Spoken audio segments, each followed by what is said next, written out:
Okay.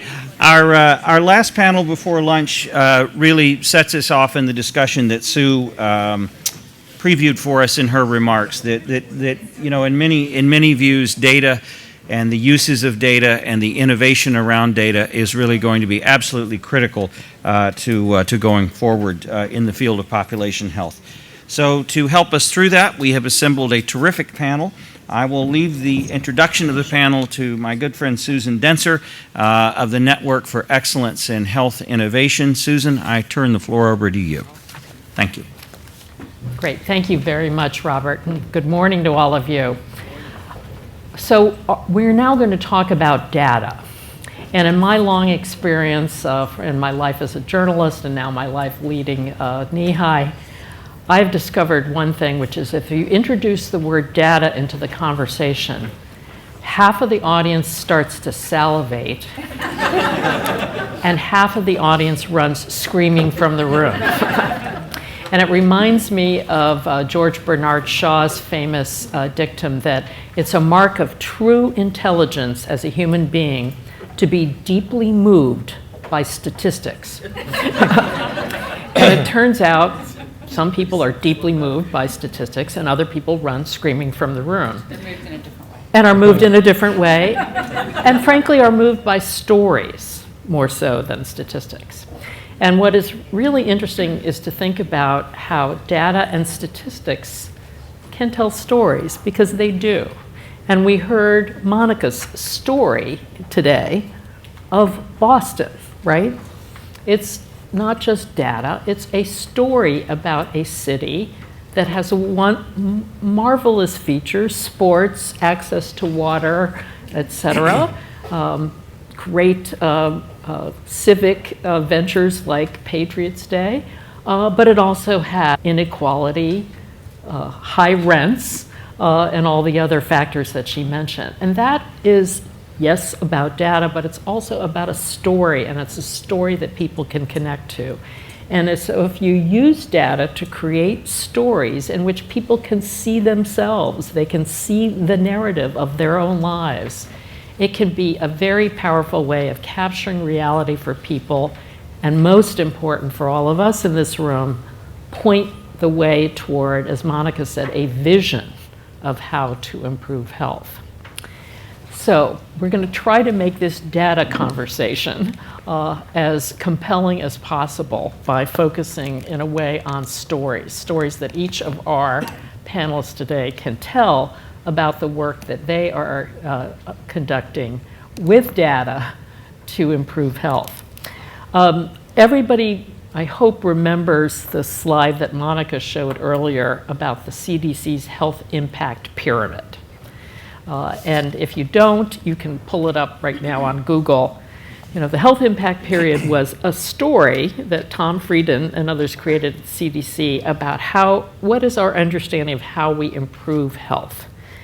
At the bottom of the pyramid is addressing socioeconomic factors, the social determinants of health, incomes, education, etc.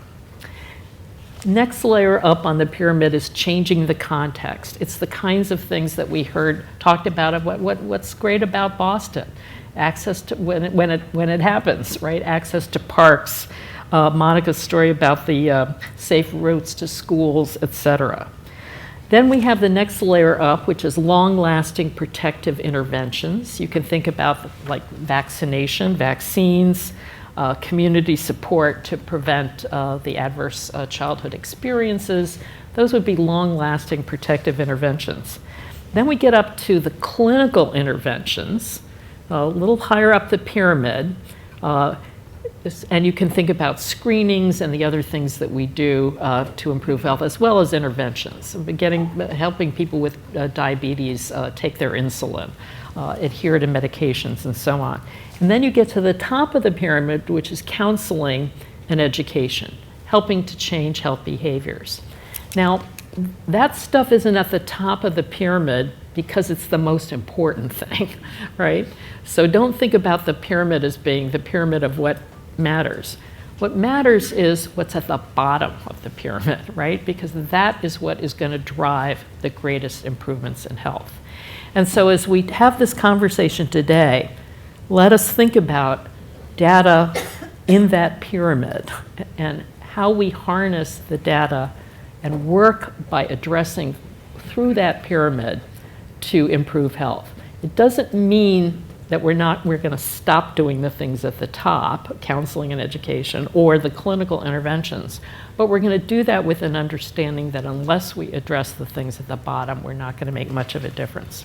So with that, let me introduce our terrific panelists in the order in which they will speak. Right next to me here is Lonny Reisman, who's the founder and CEO of HealthReveal and the former longtime chief medical officer of Aetna.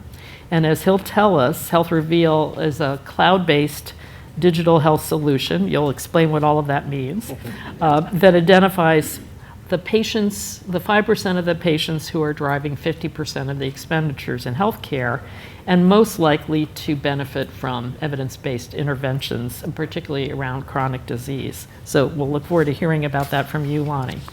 Next, we're going to hear from Karen DeSalvo, the former acting assistant secretary for health and the former director of she was our national health coordinator and oversaw a lot of the implementation of the high-tech law and adoption of electronic health records as well.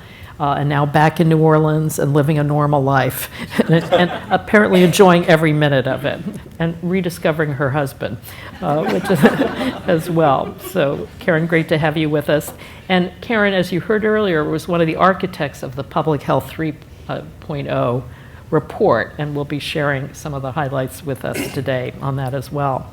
Next is Lisa Berkman, who's the Thomas Cabot Professor of Public Policy, Epidemiology, and Global Health and Population. And like all academics, she has 50 titles, but the two other ones that are important, she's director of the Harvard Center for Population and Development Studies at the Harvard Chan School of Public Health. And we'll be talking about some of the work that she's been engaged in on the population health level there. And then finally, Jonathan Levy is with us, and he's professor of environmental health here at BU, and we'll be addressing this data issue from the environmental health perspective. So with that, each of our panelists is going to take several minutes to kind of set the stage. Then we'll have some interactive discussion among ourselves and then get right to you who are salivating to talk about data. So Lonny. And hopefully not salivating to run out of the room. So I'd like to start, first of all, thank you for having me. I'd like to start with a story about data that I think addresses kind of the upper part of your pyramid. And it's an article that was published in the Journal of the American Medical Association journal, the JAMA, just 2 weeks ago. So this is a contemporary issue. And it talked about 94,000 patients who had experienced a stroke.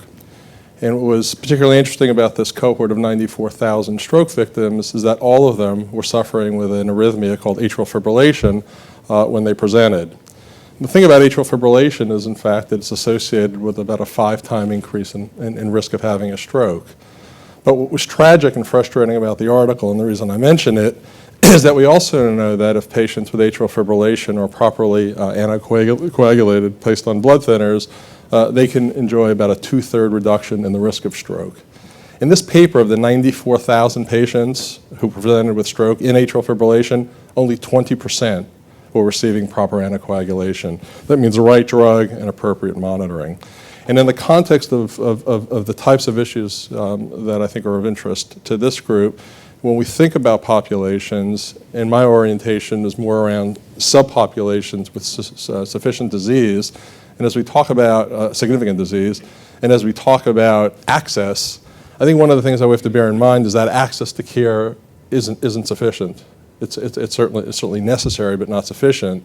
And the reason I mention that is because among these 94,000 patients, the data that I refer to were accessed through 1,600 hospitals that were participating in American Heart Association Get With The Guideline program. So all these people had access to care, and yet the adequacy of care was foundationally flawed. So I want to highlight that as a story and talk a little bit about what we're doing. So the first notion is, as we're looking at populations, what sort of data can we in fact obtain and aggregate around these patients? It turns out you can learn a great deal about patients across populations. In fact, to use a GE term, something they do with jet engines, is actually can create a digital twin. So where there are certain parameters that are important to jet engine performance, I would argue that for a human being, particularly a high-risk human being, the same sorts of information can be accessed in terms of labs and drugs and claims and symptomatology from a variety of sources like EHR and claims data and plannable and wearable activities. Say what you mean about a digital twin, because Okay. it sounds very sort of Brave New World. Okay. Right. So for each person, rather, if you almost could strip away their humanity for a moment and say, well, gee, what diagnoses do you carry? What drugs are you on? What are your laboratory values? What are your various hemodynamic parameters? Do you have atrial fibrillation? That, in fact, would be representative of your physiology. That would be the twin. The second notion would be to interrogate those data and actually, as the patient is moving through time and space, maybe like a jet engine, identify physiologic signals that are antecedent to a bad outcome, a crash of a plane, or a stroke, or a heart attack, or hospitalization. So if, in fact, we can access this data on patients, interrogate those data, not to generate alerts, but solutions for doctors and caregivers and families to address in order to preempt the adverse outcome that we're trying to avoid, the expectation is that we can have a profound impact not only on populations at large, but on the specific subpopulations that are at imminent risk of a bad outcome.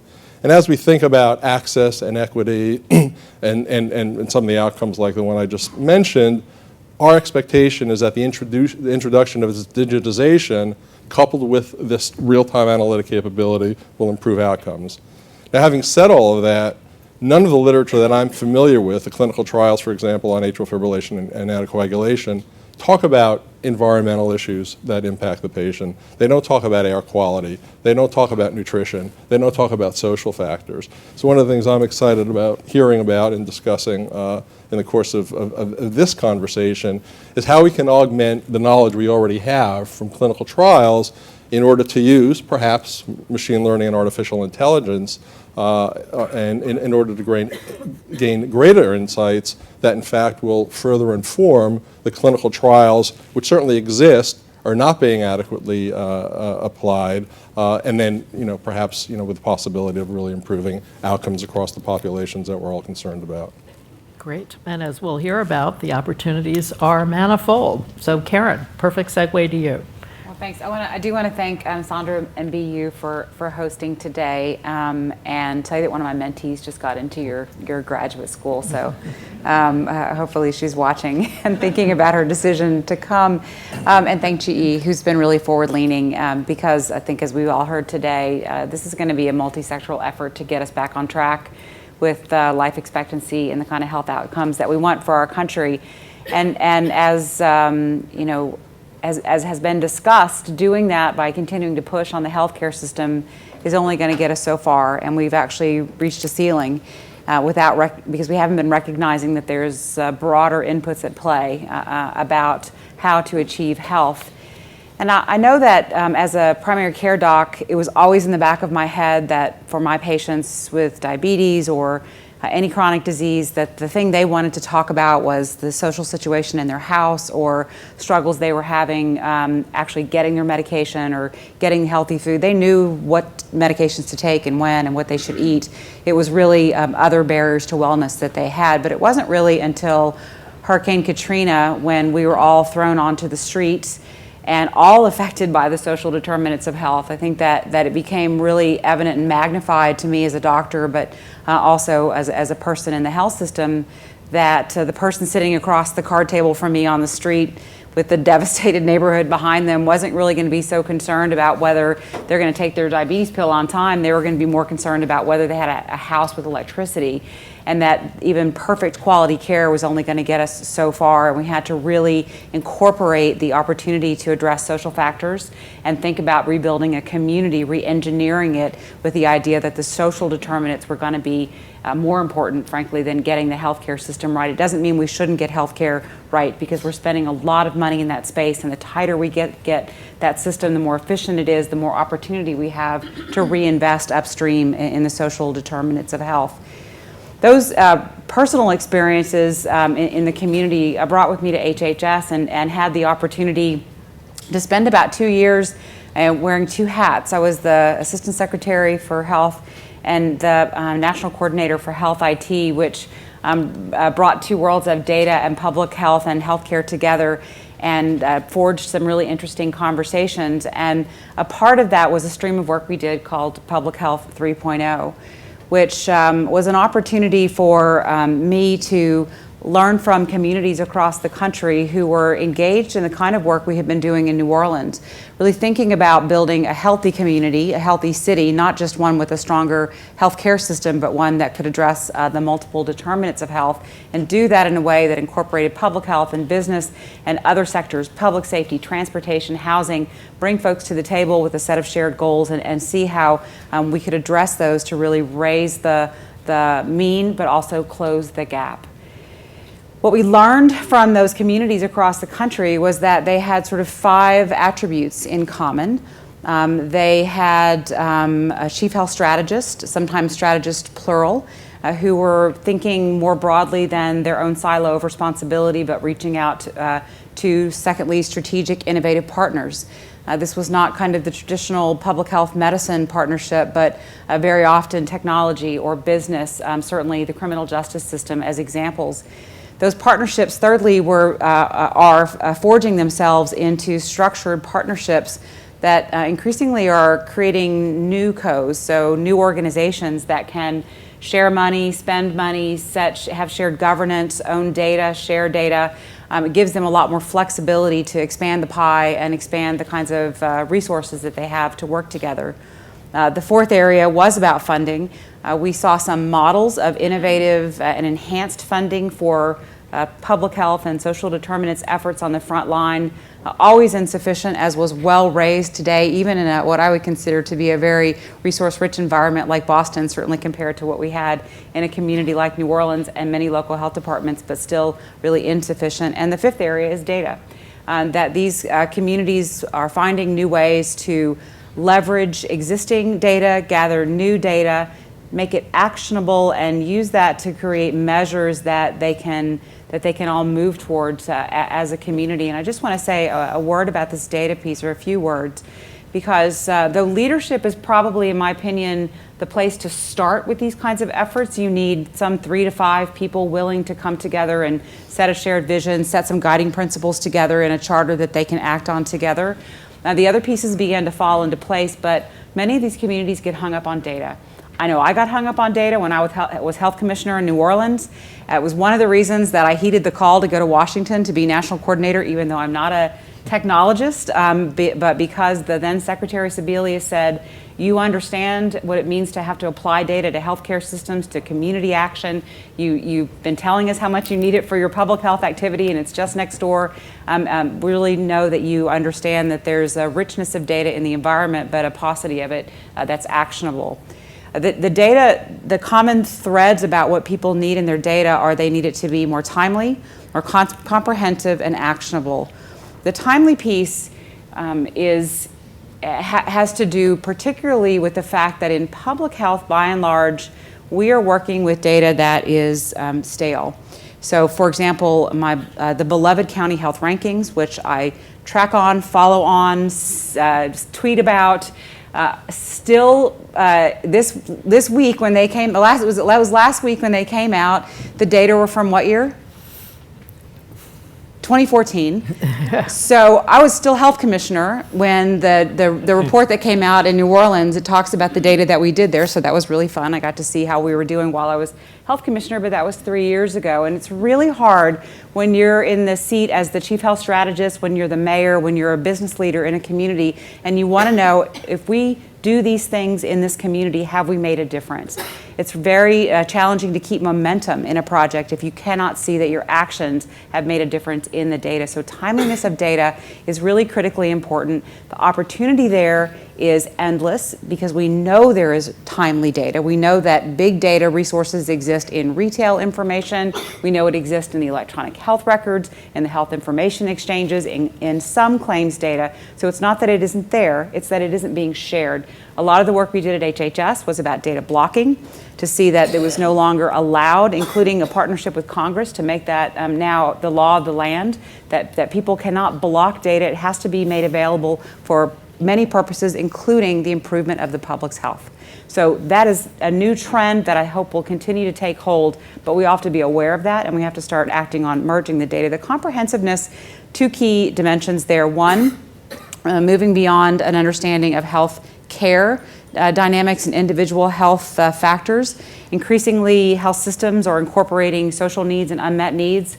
Bashar mentioned some work they're doing at Kaiser. There's a group called Health Leads, but there are many other products that allow health systems to ask in a more seamless way their clients, their patients about unmet health needs. Do you run out of money at the end of the month to feed yourself? Are you going to bed hungry at night? Do you have a way to get to your health appointments? Questions, frankly, I think doctors should ask their patients, but we're busy and sometimes we don't, and maybe the health system forgets to, so they're automating that so that there's no human challenge to it. It becomes a part of the overall assessment of patients, and then they can link people to services and act on it. That increasingly, as it gets asked in more health systems and by payers and others, will be a part of our understanding of the individual's global health. But we also have to look at broader health and community. We can't just look at health care.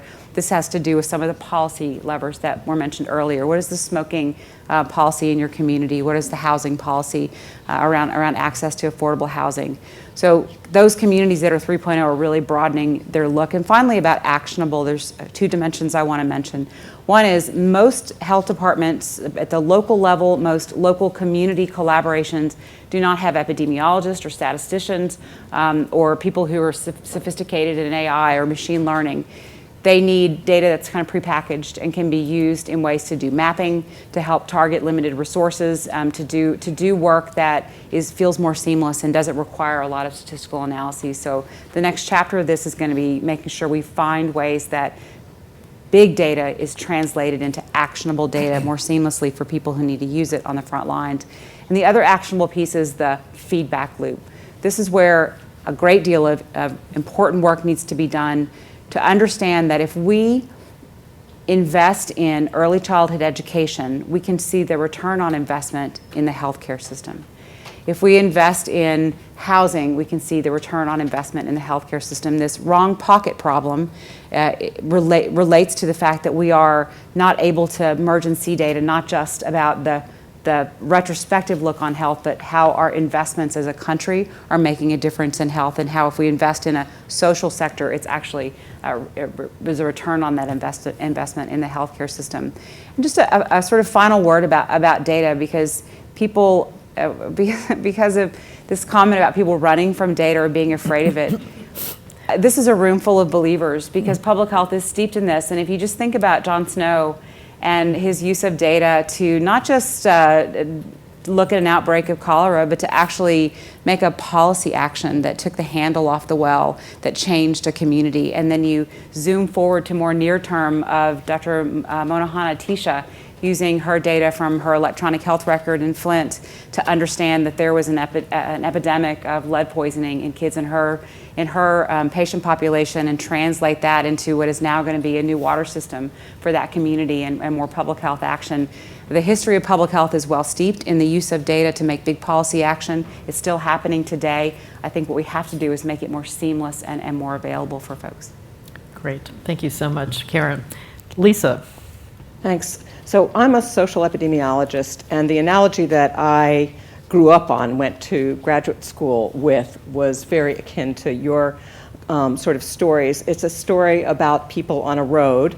It's a story of Americans, or maybe the entire world, where we're driving on a road and the road is really terrible. It's turny, it's twisty, it's got potholes. There are no fences. People constantly fall off the road. They end up in a cliff, and our response for most of the time is we build a really great hospital at the bottom of the cliff. And every time somebody falls off, we build a better hospital. We've gotten really good at taking care of people who fall off the cliff. I would go so far as to say, since that's a little bit facetious, is that we have some midway stations now. So as you're falling down the cliff, you might grasp one of the midway stations, and that would help you from reaching the catastrophic bottom of the cliff, where our healthcare system kicks in with huge, expensive technology and some success when we're doing that. It's not an unsuccessful thing, and it's also not that any of us wouldn't like the best care in the world if we fell off the cliff. We all want that level of health care. But it limits our ability to see how crummy and treacherous the road is. And so our job has been to say, well, can we build a road for Americans that's less treacherous? What would it take? And we evolve very rapidly into, I think, your pyramid, Susan, where we're concerned mostly with what's on the bottom of that platform. So we talk about two conditions that I think are really fundamental. One of them is social inequality, economic inequality that's been rising in the United States as a fundamental driver. It's the thing that makes the road really bad. And the second one has to do with social exclusion, social isolation, and the degree to which we take people out of our society and not give them access to the kinds of very fundamental social and economic resources that so many other advantaged people get. At the opposite end of social isolation and exclusion are things that we think of as social capital. Communities have social capital. Social engagement, the degree to which we at intersections can think about what are the common core things that we all agree about. So this sounds very, I think you've all heard it before. Many people throw up their hands at this point and think, well, what can I do about that?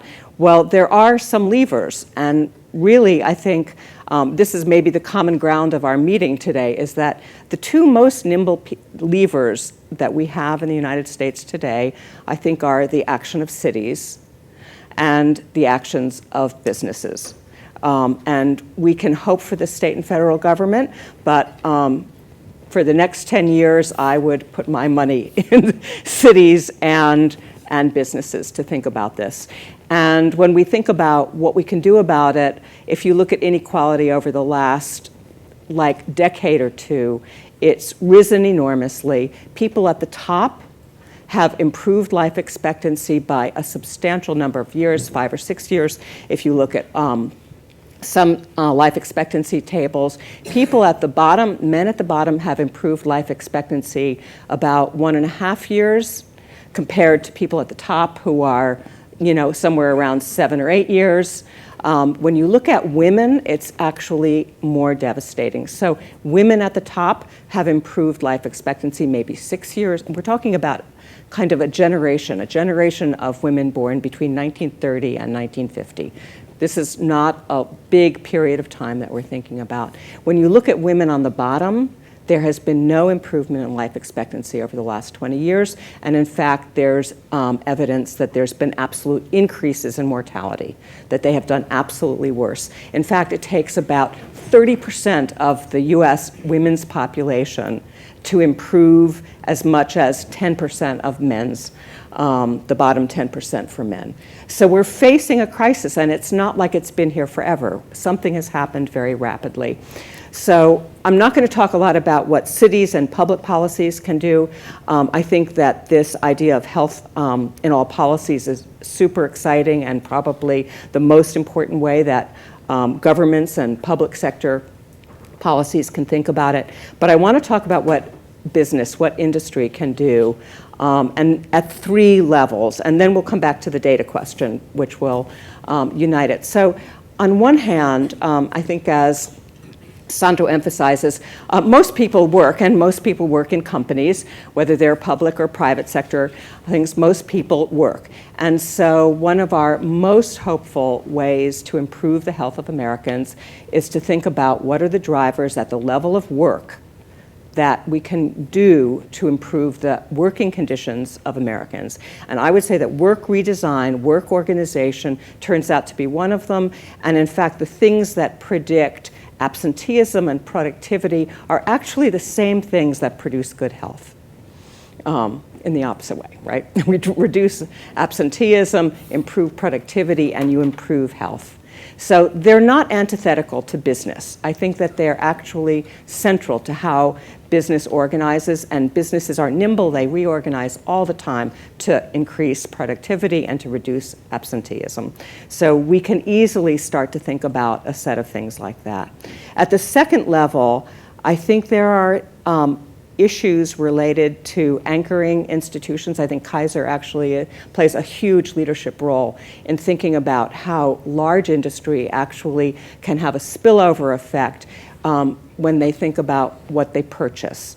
What's the spillover to communities? What do they intentionally support when they buy goods and services from other industries? So there is a middle ground that businesses can do to improve the health of a wider community than their own employees. And finally, there is a way in which businesses can invest in cities fundamentally, and I think we've got great examples of that.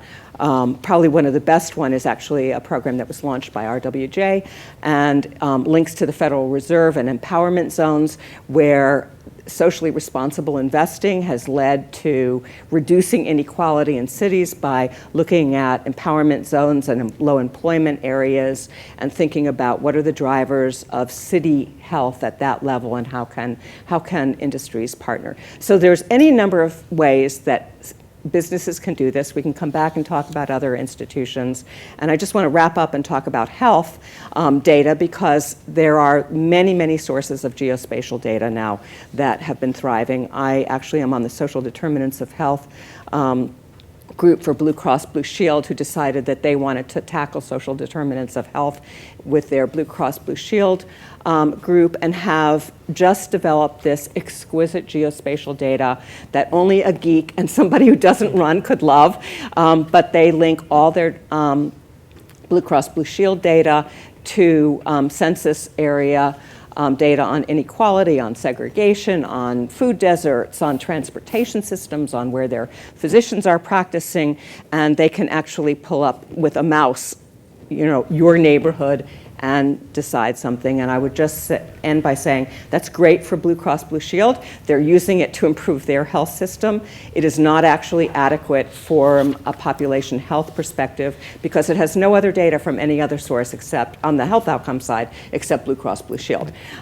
So as electronic records get better, we need to think about adding them.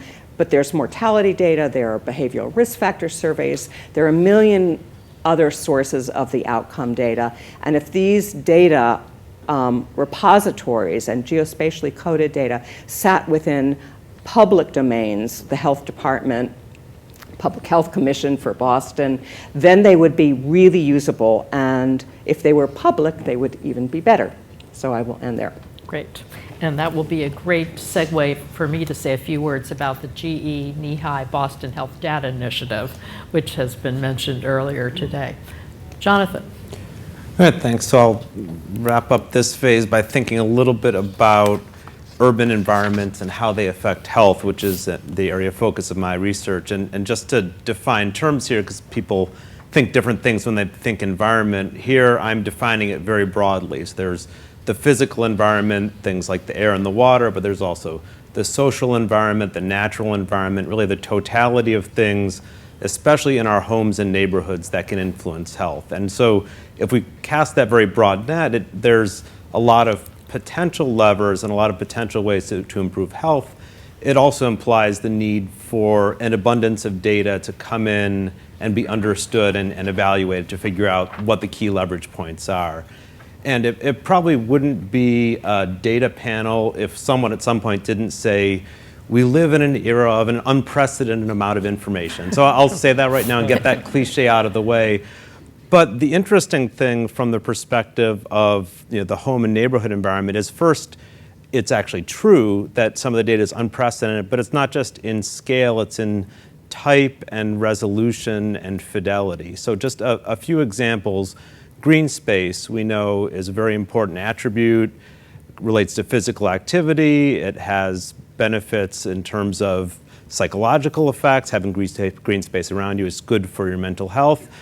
One can get data now from remote sensing satellite imagery at 0.3 meter resolution on green space for a city, so about yay big. So if you have not been tending to your lawn very well, we know about that. If you paved over some of your grass with driveway, we know about that. And so this is a tremendous data resource to understand green space, not just at the macro Franklin Park level, but at a very granular neighborhood and sub-neighborhood level.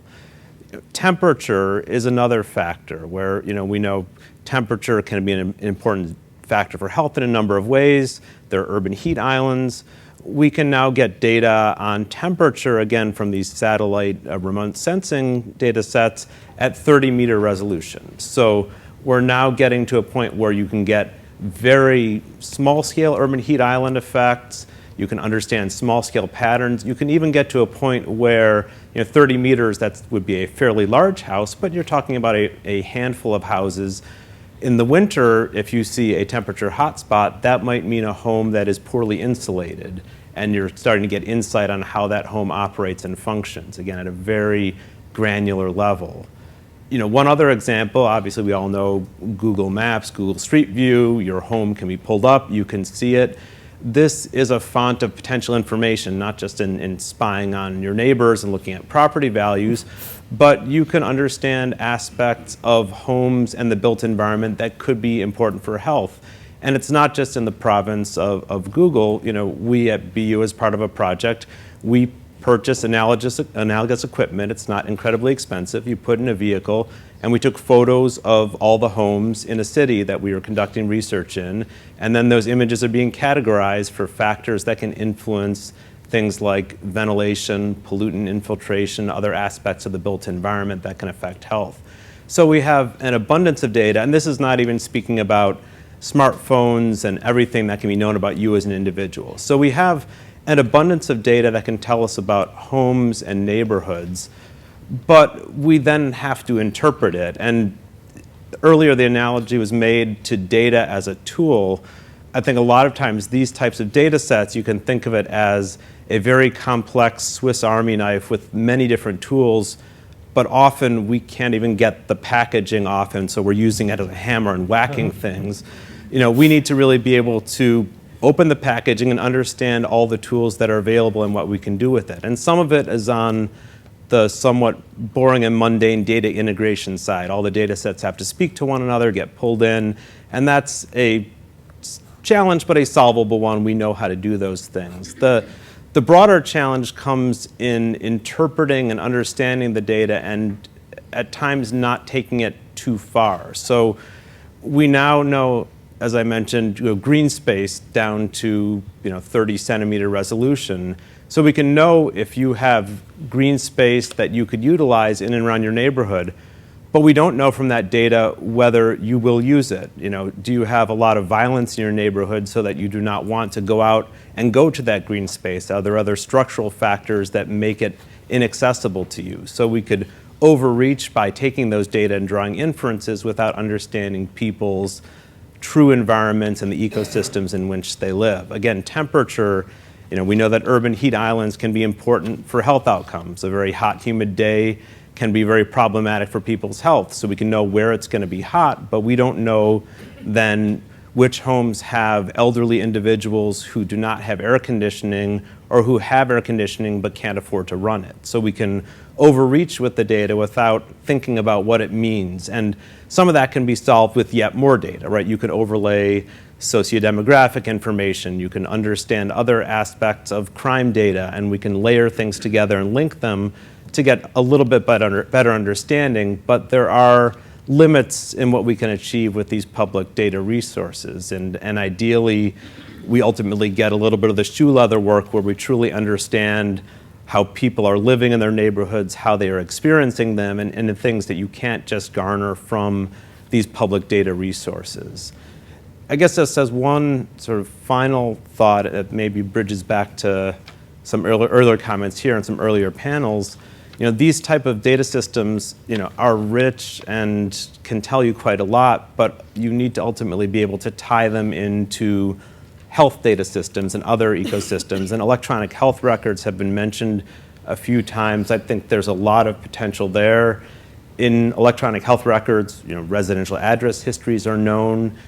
All of this abundance of information could, in theory, be brought in to really understand the places in which people live. And we and others are doing that, but only in one direction, taking data out from electronic health records and analyzing them with respect to this information. So we can do epidemiology and we can do health risk modeling with this information. The question is, how do we take this information and bring it into the electronic health record system so that a physician, an analyst, somebody could really understand the home and neighborhood environment in which someone lives, and ideally take that into account within clinical practice or within other types of investigations. So if we could have forms of two-way communication and really sort of a rich integrated data system, we could understand quite a bit more and hopefully come up with interventions at multiple different scales and levels. So I'll stop there. Great. Well, thanks to all four of you. And as you heard, the common storyline among all of their comments was around data opportunities and data challenges. And let's just zero in on that. Lonny talking about data, as you mentioned in the JAMA article, illuminating that stroke victims who also have arrhythmias are a target of opportunity, and one not being addressed, obviously, in the case of that study, but obviously Right, there are operating. similar studies around kidney disease and COPD and heart disease and heart failure. That's just one example. Right.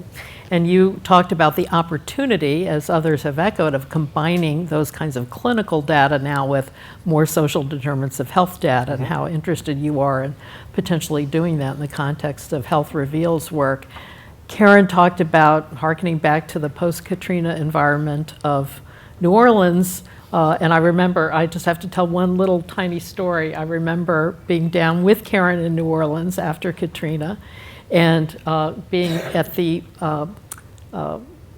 sort of health delivery festival, for lack of a better word, at the Audubon Zoo that was put on by Remote Area Medical, and people were just there was no access to anybody's electronic health records because Charity was closed. Charity Hospital was closed. All the records were wet and destroyed anyway.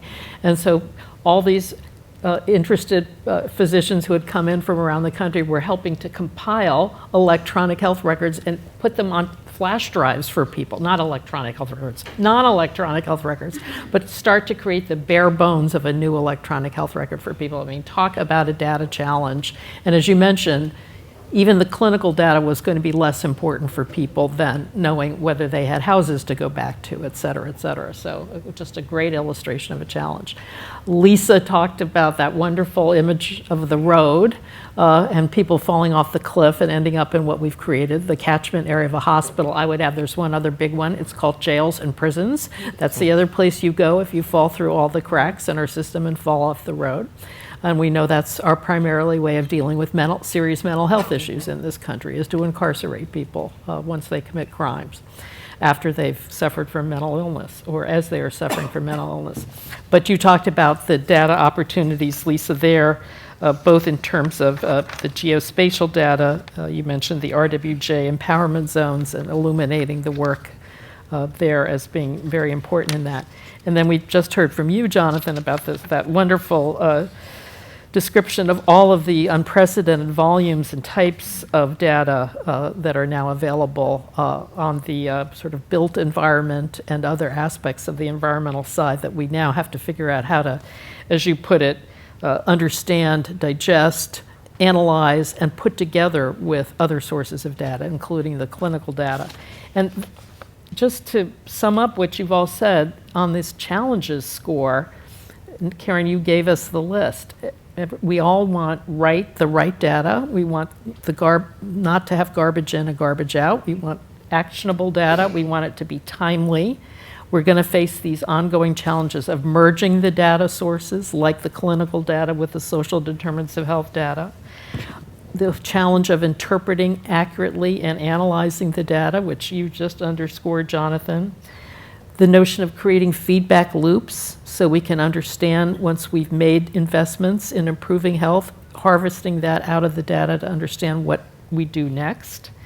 And then another theme I think that we need to touch on is, and this came across in earlier panels, sharing these data resources, not locking up the data, making it available as a public resource so that public authorities can act on the data, innovators in the business world can act on the data, and drive the whole vision for improving health. So just to do one quick round among ourselves, pick one of those data challenges that you find most compelling to work on right now. Is it the right? Is it the timely? Is it the governance of data, the ownership of data? Lonny, what would you pick? Many of the social determinant issues. My previous life at Aetna, one of the things that frustrated me was plan design. Why would you introduce a financial barrier to somebody accessing a medicine that is known to prolong or improve their lives? So we actually did some work here in Boston where we eliminated copays for any number of cardiovascular medicines for people who had heart attacks. And the good news is we ended up making money on the proposition because more people were compliant and fewer were hospitalized, and it was a net positive gain for us. What was extraordinary to me, though, was that the improvement in compliance that we saw was from 43% to 49%. So these were people who had had heart attacks. We gave them their drugs for free. We couldn't break 50% in terms of adherence and compliance. So if what I talked about is eminently successful, I know every sort of clinical variable that needs to be understood about an individual as they move through time and space. I can anticipate exogenous factors that might worsen their health, a drug, the introduction of dye. If I can do all of that and we optimize the clinical evidence to the point where we can sort of raise the bar in terms of the application of what we know to be incontrovertibly effective, if we do all of that, and at the end of the day, there are nutritional barriers. Well, doctor, you told me to take the medicine with food. Yeah, but I don't have any food. Or doctor, I can't afford the medicine.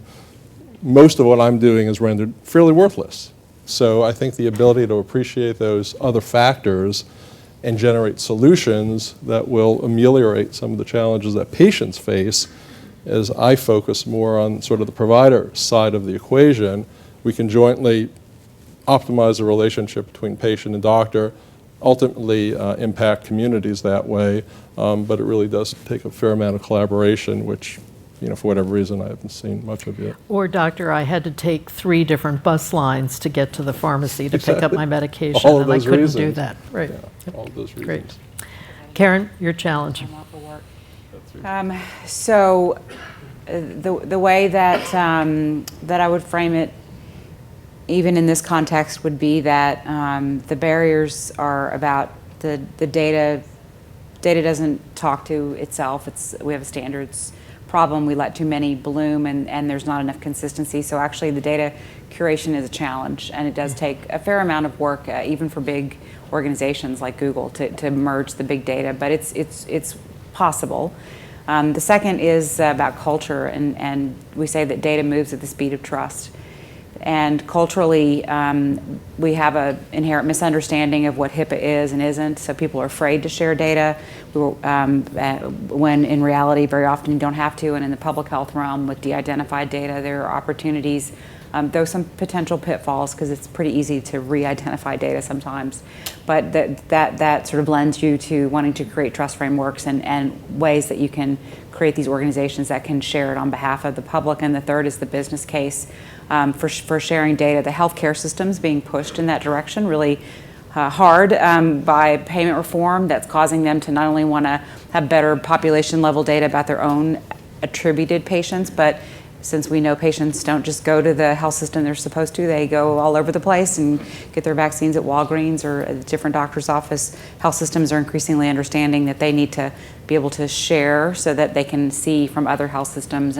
But the other business case piece to just touch on around the social factors and social determinants, this isn't just a nice white hat idea that we should ask people if they're going to bed hungry or if they have a house to live in. It actually impacts the bottom line, and there's accumulating data to show that if you address unmet social needs, you can reduce healthcare costs. So if you just want to take a purely financial approach, there's there's a mounting evidence, and the more data we can collect to show it, the better off I think we'll be at an impetus to collect it. And just in case I don't get to talk again, I want to make a plug for qualitative research, which is and qualitative data.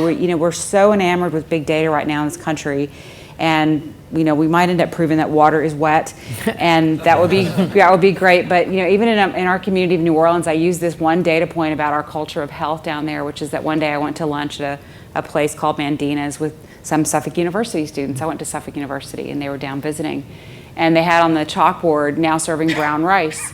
And this is a place in New Orleans, if you've been there, that didn't even probably know brown rice existed until a few years ago, but because it's just typical unhealthy food. But what the manager told me was they have been getting requests from customers, local and otherwise, to have healthier options, one of which was brown rice. And so they started, making it a more regular offering.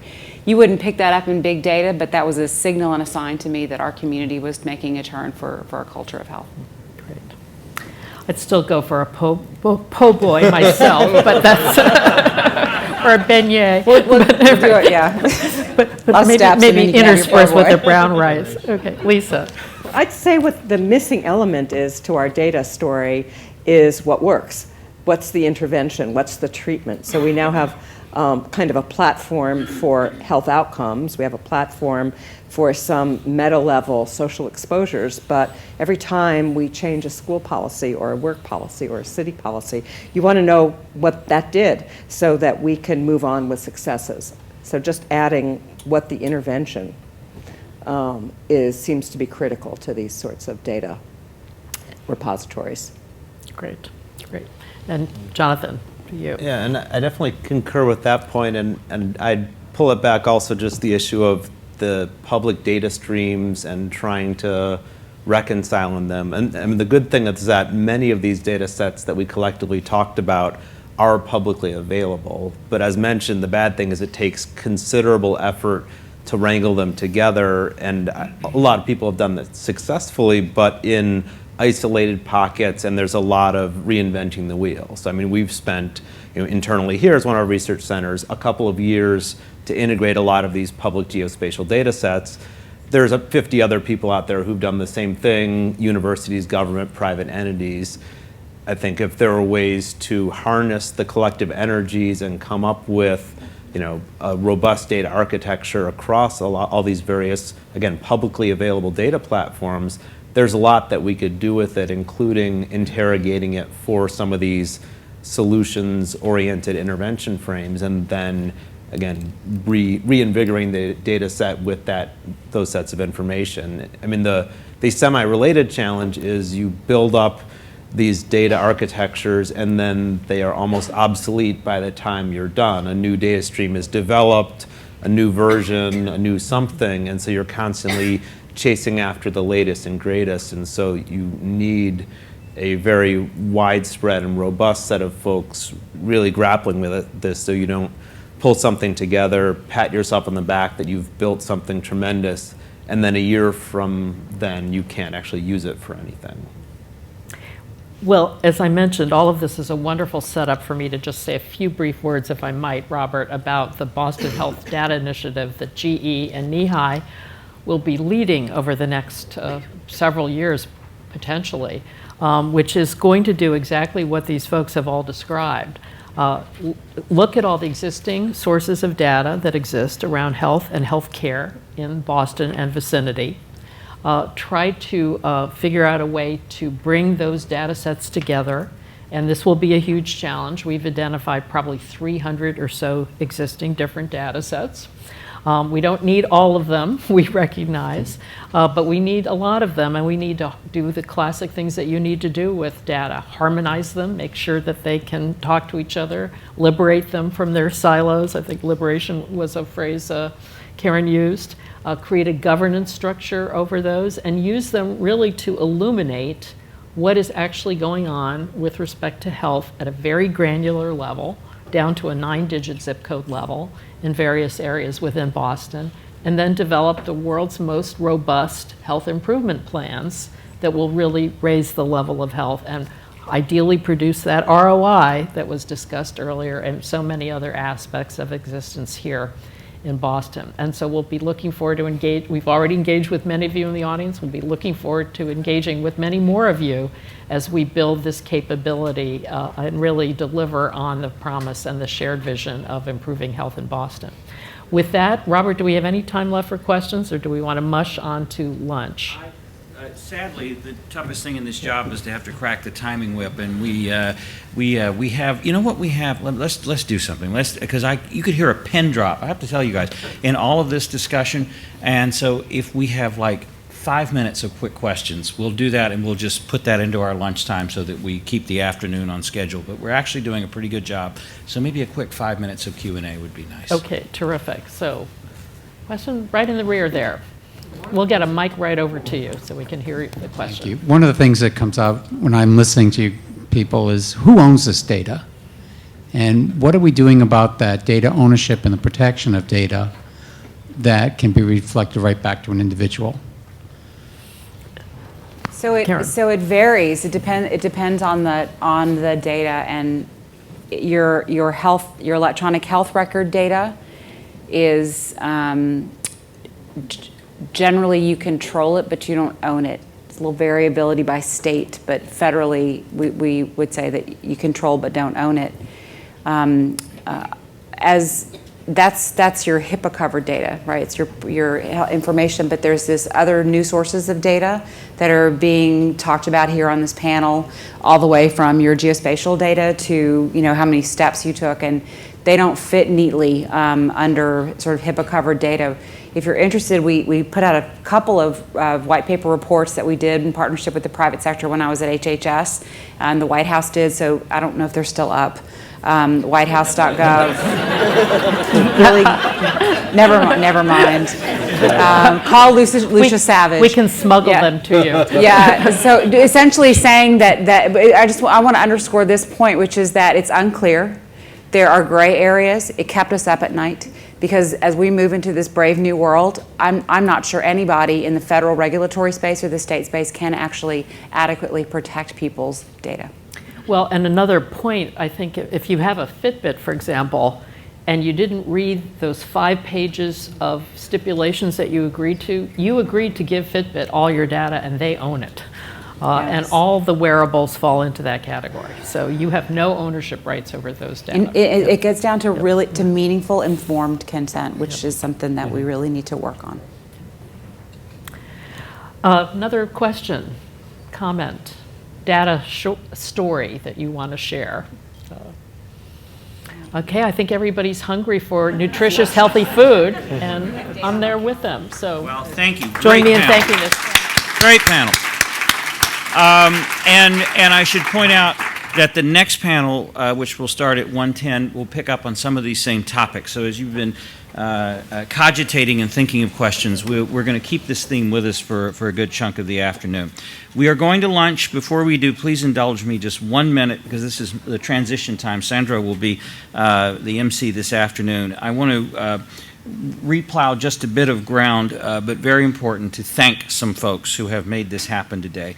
And in particular, and it was a great effort between Boston University and the GE team. So Matt Kim, who handled so many of the relationships with our speakers, Meg Keating for the logistics, Alan Gilbert, my colleague, who really prepped the panels and did a lot of great preparation work there, Seal Espano and Pat Pierman from our team, who just managed logistics at the hotel, logistics here, did a beautiful job. Kara Peterson from BU and Communications, Sarah D'Souza from Edelman, who have been leading the effort to get us tweeted. And if you have not seen the quality of some of the social media output today, it's quite good. So congrats to all of you for that. But last and by no means least, Catherine Ettman and Oliver Kuhn from BU and GE, respectively, who really just day in and day out help pull this all together. We're going to break for lunch as we do. Let's just give them a round of applause. Thank you. Back here at 10 minutes after 1. 10 minutes.